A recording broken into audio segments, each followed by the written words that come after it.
Welcome back to A Minute with Chelsea. We are headed to Krauma. I'm going to say that wrong every time. It looks like trauma with a K. It is a geothermal spa where you can sit in a bunch of different hot tubs. Out of the 3 spas I visited while I was in Iceland, this was definitely the least crowded, but it is also much smaller. We ate lunch here and I had a tomato basil soup with homemade bread. Oh my god, the bread is so good. I don't even care about the soup. And then for my entree, I got a hamburger with the best little roasted potatoes I've ever eaten in my life. Some people got the catch of the day. This is a risotto. It is vegan and somehow tasted like butter and cream. It was delicious. You can choose between different little hot tubs here. So each one is labeled with the temperature. This is me in the very, very, very hot one. And you kind of want to run into the hot one because you're leaving like a warm shower and then you have to go out immediately outside to the cold. Each one has like a temperature on the outside, plus they have a water station in case you get too hot. There's also a cold plunge if you're super, super brave, which I was not. They also have a hot sauna, like a dry sauna, and then they have a wet sauna, like a steam room. And then they also have a relaxation room where you cannot talk and it's just for like sitting by the fire and reading. And that's right there. That's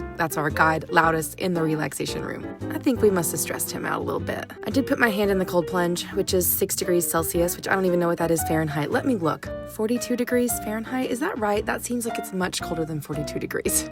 Well, I made it exactly 1 second with my hand in the cold plunge and I had to get into the hot infrared sauna, and then I took a shower and felt very clean and very nice.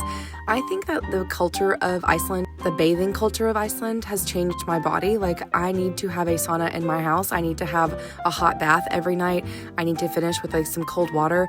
Something about the hot and the cold and the steam afterwards has made me feel so much less shitty in my body. I feel so much better. Whenever we got back to the hotel, we're back at Hotel Kletter, it started to snow, and I mean like big fat flakes of snow. I was exhausted, but instead of going and laying down for 20 minutes, I put on a different outfit and went outside in the snow and did a little photo shoot. And then it was time for our farewell dinner, which is our goodbye to everyone dinner, and it's really sad to think about it. Also, I'm getting so good at this part of Reykjavik that I was like, oh, I know this road, I know where we are, I know how to get to the community pool from here, I know how to get to Perlin from here. And that's saying a lot because I am someone who is terrible at directions.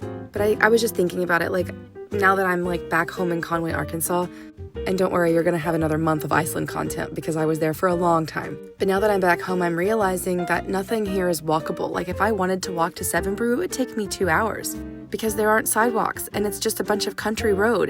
There's no sidewalk walkable area in my city. I walked everywhere in Iceland and I always felt so much better walking and soaking and cold plunging and steaming. And here, that isn't a thing. It's just like go to the gym and get in your car and have a Diet Coke. Speaking of, Swig is supposed to be opening soon in my city, and I cannot wait for Swig. And I know that's off topic, but I can't fucking wait. So this is all the delicious food we had for our farewell dinner, and then we all sat down to eat. We had some drinks. I made my little speech and told Loudest how much we loved him and how we were sorry for stressing him out. But really, he was a great guide. He was so wonderful to us. And we all gave him a card that we signed and that we wrote nice things in. And I felt like he almost got emotional for a minute, but he's so stoic, so I'm not sure. And he did hug all of us goodbye. And I feel like he hugged us like he meant it. Like, it was a really strong, really hard hug. So I feel like we do have a soft spot in his heart somewhere. He was really sweet to us. Then it was time to go back to the hotel, and I figured people would go to bed, but instead we went downstairs and had a big cry sob fest. We all said goodnight to each other and hugged each other. We did a little bit of Pilates and everything. We did some stretching because a lot of us were sore. And I hate to say it, but some of us hit our head on those dangling lights more than once because they were right in the way. You never know what the farewell dinner is going to be like. You never know what the after is going to be like. And I'm really glad that this group had such a beautiful farewell time of just saying goodbye and crying and loving each other and telling each other how much we loved each other. And we all learned how to do this little heart from Ace. Because I'd never done them before. I didn't know how to do them. Mine always looked stupid.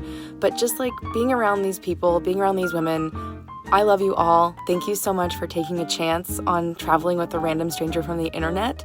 I enjoyed our late night talks and I enjoyed all of the times we got to connect, and thank you for traveling with me. I love you so, so much.